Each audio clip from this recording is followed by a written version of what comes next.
Il était une fois, dans un royaume paisible, une guerre.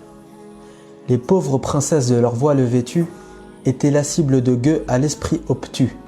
Quand les pieux chevaliers étaient fort occupés, les vilains débattaient dans leur cercle huppé. Mensonges et présages mauvais, dans des débats d'idées de cerveau mal lavés, écoutez.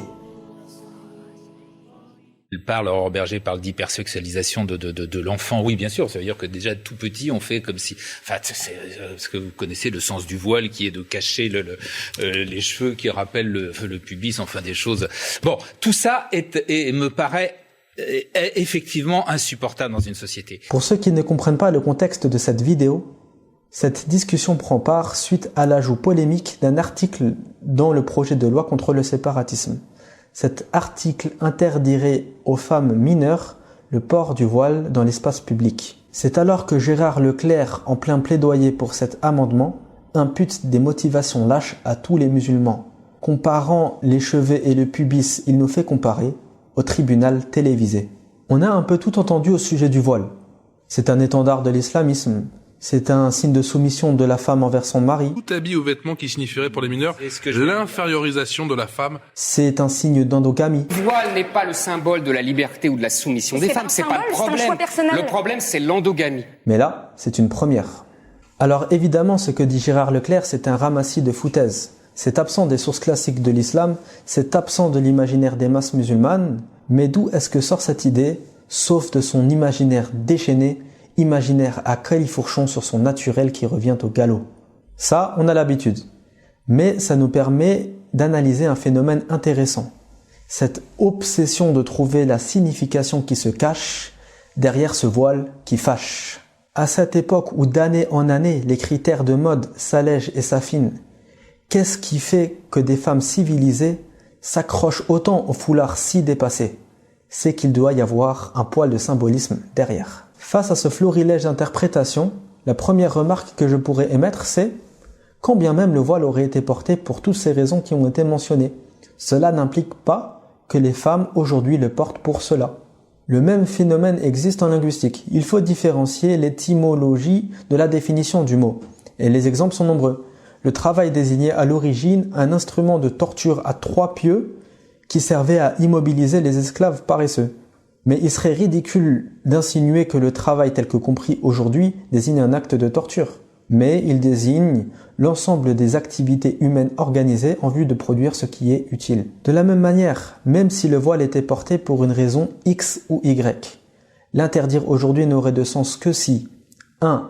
Les personnes le portent toujours pour les mêmes raisons. 2. Les motifs à la base justifient l'interdiction. Et ça, on va y venir. Le point suivant, c'est que même si on accepte son interprétation, alors le voile est utilisé justement pour empêcher la sexualisation et non pas son contraire. Et l'idée de la sexualisation d'une fillette n'est pas si absurde que ça. On retrouve des études menées par le sexologue Ray Blanchard qui indiquent que 1/3 des hommes ressentiraient de l'attirance pour les femmes dès un très jeune âge. On atteste également certaines productions controversées de ces dernières années, comme le film Cuties, produit par Netflix, qui met en scène des garçons et des fillettes très sexualisés dans des concours de danse. Mais en plus, c'est une chose admise en France, que les enfants très jeunes peuvent être amenés à penser au sexe. C'est pour ça qu'on met en place des cours d'éducation sexuelle dès l'école primaire, et c'est pour ça que l'âge de consentement minimum est de 15 ans, et non pas 18 ans. Et c'est un âge qui sera peut-être amené à être revenu à la baisse dans les années à venir. Maintenant, malgré tout, cette interprétation est tout à fait farfelue et ne s'appuie sur rien. On retrouve 2 versets dans le Coran qui mentionnent le voile.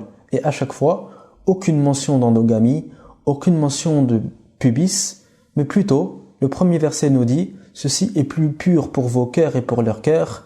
Et le second verset nous dit « Cela afin qu'elle soit reconnue et qu'elle ne soit pas opportunée ». Les grands exégètes sont tous formels de dire que le premier verset désigne les tentations naturelles qui peuvent apparaître entre l'homme et la femme. Cette manière de faire est plus pure car elle permet d'assainir les relations entre les hommes et leurs consoeurs. L'homme se couvre du nombril au genou et baisse le regard, tandis que la femme se voile. Le second verset désigne le fait d'être reconnu et d'être démarqué des esclaves afin de ne pas être dérangé.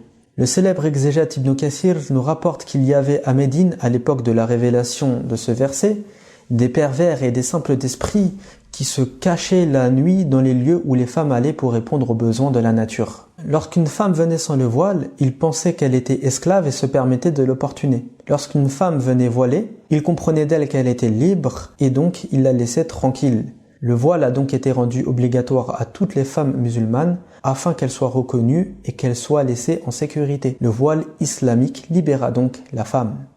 Bien sûr, je suis conscient que ces explications seront loin d'être satisfaisantes pour nos héros de plateau télé, mais elles ont le mérite d'être justes et corroborées, et non pas montées de toutes pièces comme un château de cartes que l'on pourrait renverser. Pour finir, il y a des différences claires entre les valeurs de l'islam et les valeurs modernes, ça, nul ne peut le nier. L'homme moderne matérialiste, pour reconnaître l'humanité de sa sœur, a besoin d'un signe physique, une poignée de main le matin à 8 heures. L'homme de l'islam, lui, valorise l'intérieur. Sous ce corps éphémère se trouve bien un cœur. Des moyens qui diffèrent pour de mêmes intentions. Cessons le chantage à la peur. On connaît la chanson.